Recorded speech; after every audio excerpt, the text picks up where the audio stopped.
volwasse kinders. Levitikus 19 verse 2 en 3 sê, julle moet heilig wees, want ek, die Here julle God, is heilig. Elkeen van julle moet vir sy moeder en vader ontzag hê, en my sabbate moet julle onderhou. Ek is die Here julle God. Die 5de gebod sê nie ons moet ons ouers gehoorsaam nie, maar eer. Letterlike gehoorsaamheid word immers mettertyd deur volwassenheid en onafhanklikheid vervang, maar eer bly altyd staan. Volwasse kinders moet in die verband die volgende onthou.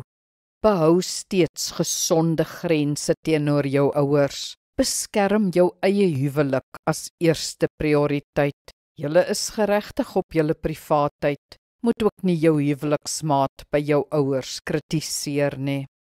Neem verantwoordelikheid vir hulle veranderende behoeftes. Dit mag byvoorbeeld nodig wees dat hulle by julle kom inwoon, die natuurlikste ding in die wêreld, of dalk benodig hulle meer gespesialiseerde sorg.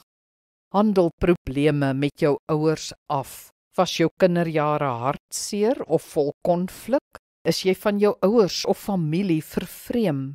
Hanteer dit voor dit te laat is. Doen dit in 'n mooi gees en vra ook na hulle kant van die saak. Soms onthou ons dinge verkeerd. Vra vergifnis en gee vergifnis.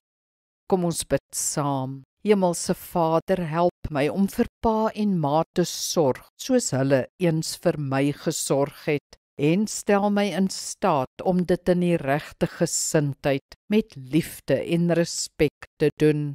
Amen. Die Here seën jou.